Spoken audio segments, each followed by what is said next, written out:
for you. The spell will keep it from wilting. She said you would need it for the journey ahead.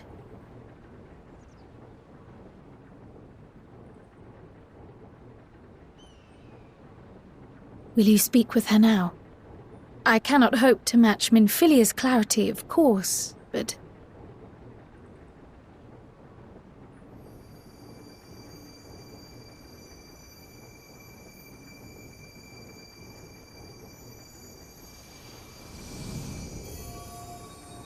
Thank you.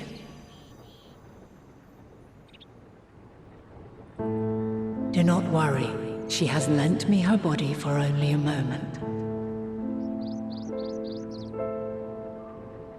Just as I could not save the first from the flood of light, it has become arduous for me to interact with the physical world without assistance. Though I might converse with you for a time, the incorporeal form I assumed on the ship would be incapable of casting even the simplest enchantment. It is in the depths of the ethereal sea, the place to which all life returns, where my influence is greatest. After Minfilia's sacrifice on the first, it was to the sea, here in the source, where I ferried her soul. I wished that gentle spirit to find rest in the world she loved so well.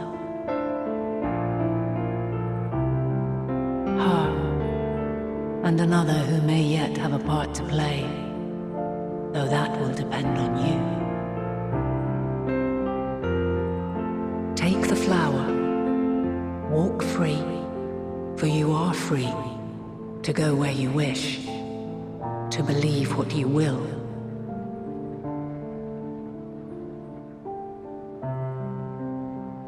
That bloom will be your guide, test and proof of your conviction. In darkness, seek joy. Surrender not to sadness, and see beyond despair. Walk free, and bear the light for others to follow. Together, raise it aloft and let it shine, till the end, blinding and radiant.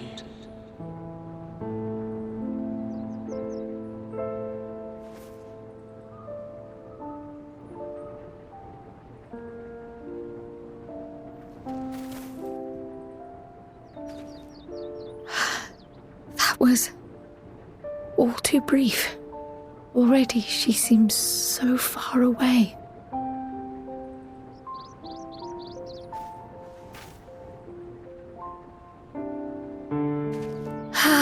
My apologies if I startled you.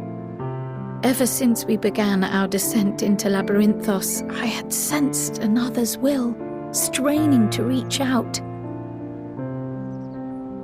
Even with my particular talents, though, I was unable to make a connection at first, so weak and tenuous it was. Once I took hold of that wispy thread, imagine my surprise to discover it was Heidelin herself. Needless to say, it seemed wise to learn what we could before letting go.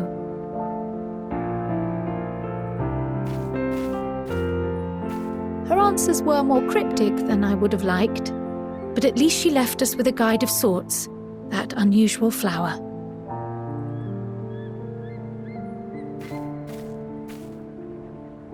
Yes, we are definitely making progress.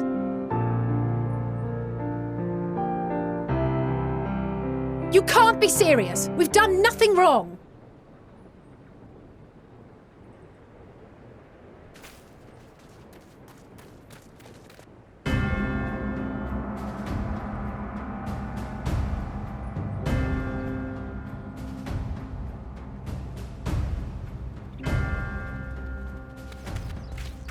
Master Fortuno? What business has the Forum with us? Obstruction and suppression, apparently.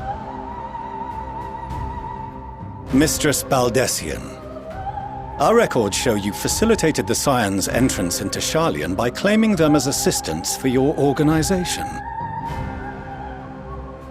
We are aware of your investigations.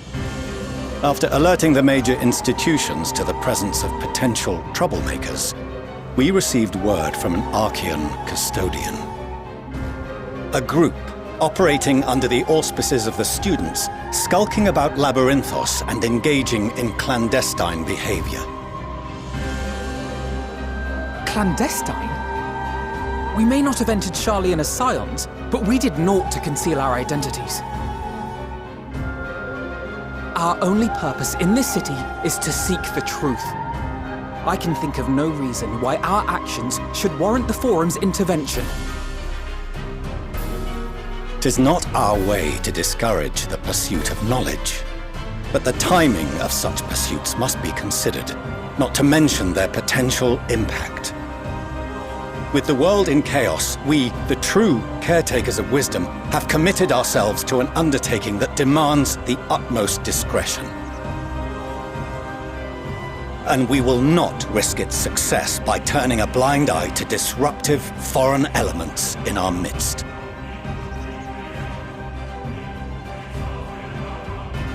What, then, is to be our fate? Will you put us on a ship back to Eorzea? The Forum will convene to examine your case. The results of said inquiry will determine your future in this city. As for your absent companion, he has already been detained. Graha! But why? Is reading a crime now, too? Reading is encouraged, celebrated even. Not, however, of the volumes shelved in the restricted section of the library.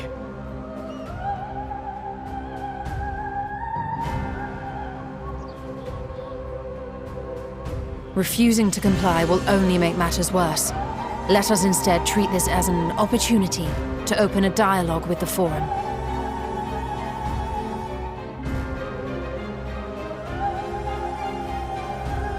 Silence is often one's best defense. I would advise against prolonging the proceedings with frivolous discourse.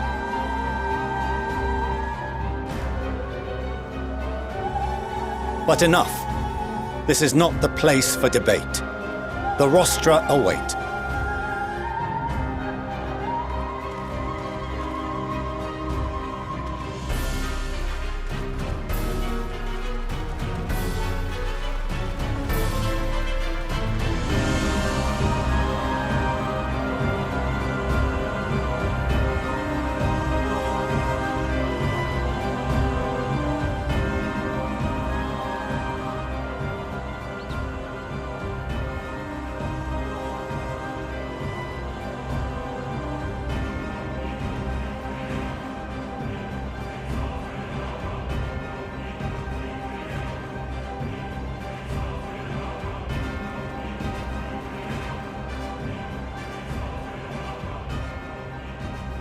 Forgive me. I was careless. We would have been detained regardless. This way, at least, we managed to stay together. I trust your time within the Forbidden Archives was well spent.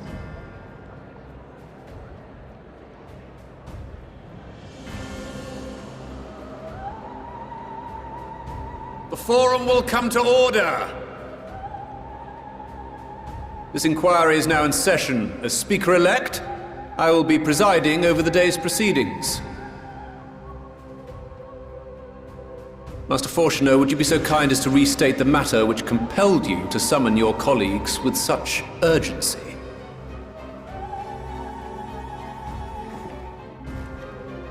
As you are all aware, we recently denied Eorzea's request for Sharlayan assistance. Since then, certain individuals dissatisfied with our decision have taken it upon themselves to interfere with our work. They entered our nation masquerading as associates of the students of Baldessian. But these malcontents are better known as the Scions of the Seventh Dawn. These militants wield influence with both the Eorzean and Eastern alliances. and are inextricably involved with the crises presently afflicting the world at large. Loose in our city, these warmongers sought to meddle with and expose matters of state secret. What are they, if not a dire threat to be expelled?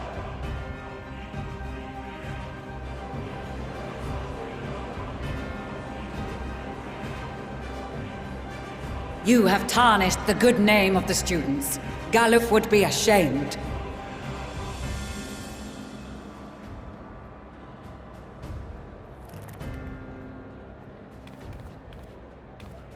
Galuf Baldessian was never one to forsake his fellow man. Even if this nation closed every door and retreated from the world, he would have found a way to help the Scions, help every soul of this star fight back against the coming doom.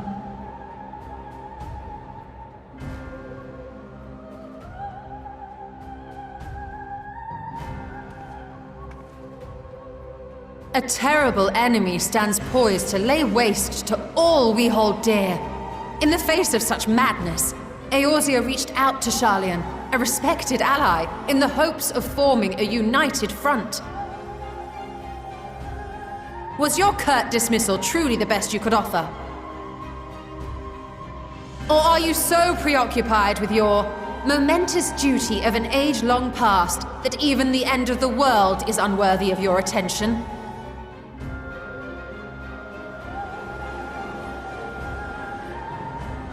Whence came this revelation?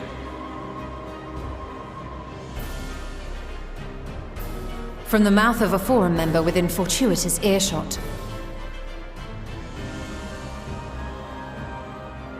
Then it seems your findings support my own.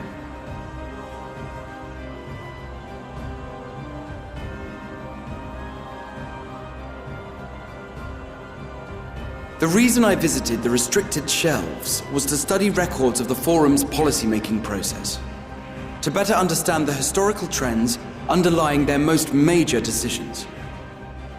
At first glance, the positions of neutrality in war and the accumulation of knowledge above all else appear constant and consistent, the unchanging pillars of Sharlayan society.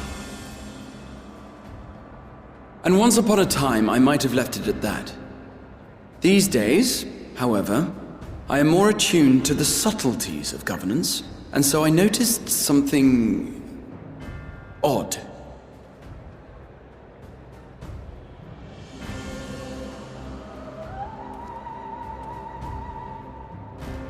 From a particular point in time, the purpose of these policies shifted. No longer was knowledge preserved for the benefit of society. Rather, society was to be gradually reshaped to ensure the preservation of knowledge.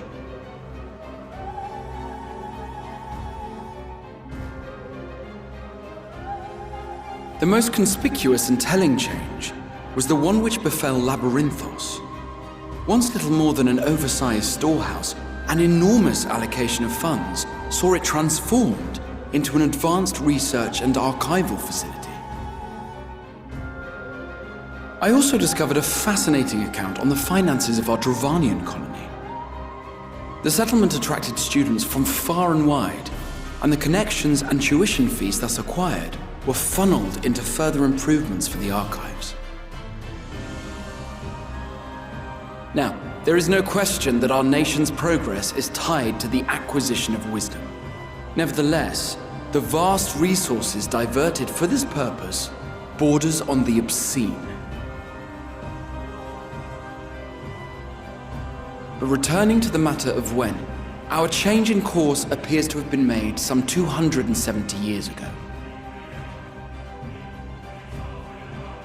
The very same period when Sharlayan scholars in the hinterlands began a formal study of the ethereal sea.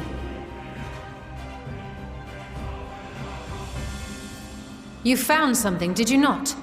And whatever it was, gave rise to your oh-so-important duty. Mind your tongue, Archon. If you had seen...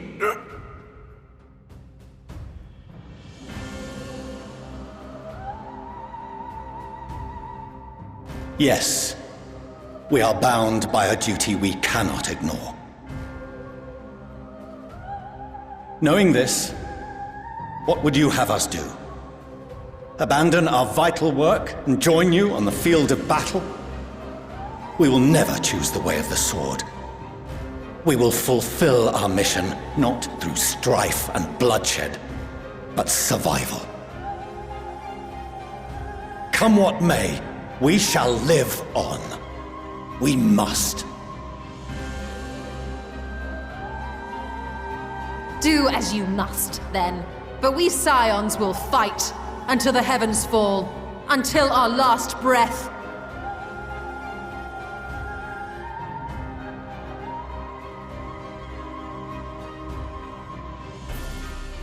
Such misguided zeal.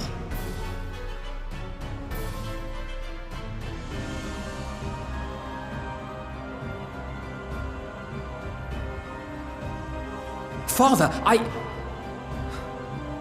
Master Fortuno, I fail to understand the stance you have elected to take. But by the same token, I have yet to find a compelling argument to counter the challenge you put to us in Gridania. Still, in the midst of my uncertainty,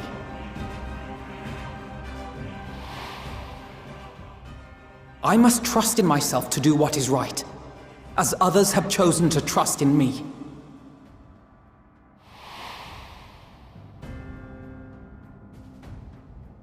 So I will continue, as I always have, weighing the consequences of my every action, and allowing my hope for the future to inform my decisions. That's quite enough. Have you all forgotten the reason for this assembly? Skolok Monteshane. He's the head of the studium and an old friend of my grandfather's. Honestly, every discussion devolves into some interminable debate. Terrible habit. Let's return to the topic at hand, By their own admission, these Scions have resolved to fight alongside the Eorzean nations against the doom which swift approaches. But there exists no evidence of an attempt to incite our citizens to do the same. Furthermore, while our decision may well have been the correct one, we cannot simply bull our way through these disagreements without inviting doubts or objections. Put yourselves in their place. Who among you would leave a tome unopened if an elder forbid you read it with no reason given? Now, if we're to quell further discontent, then we must conclude this matter with a fair and even hand.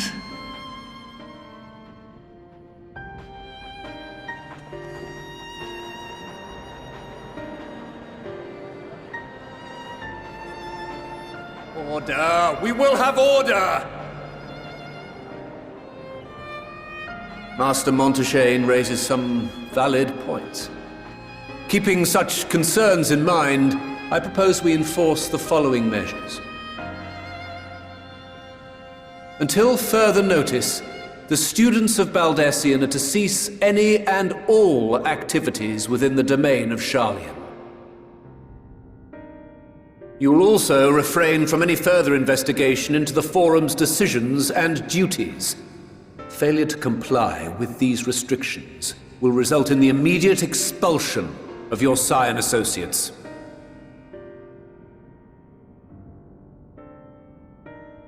Let us put this judgment to a vote. All in favor, raise your hand.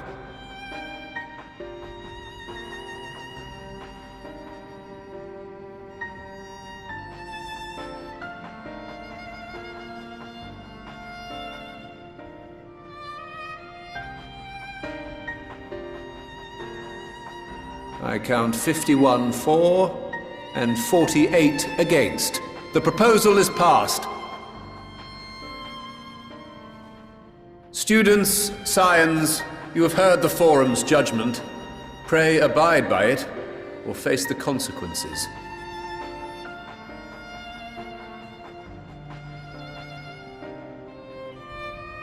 Honored members, I thank you for your time. This inquiry is concluded.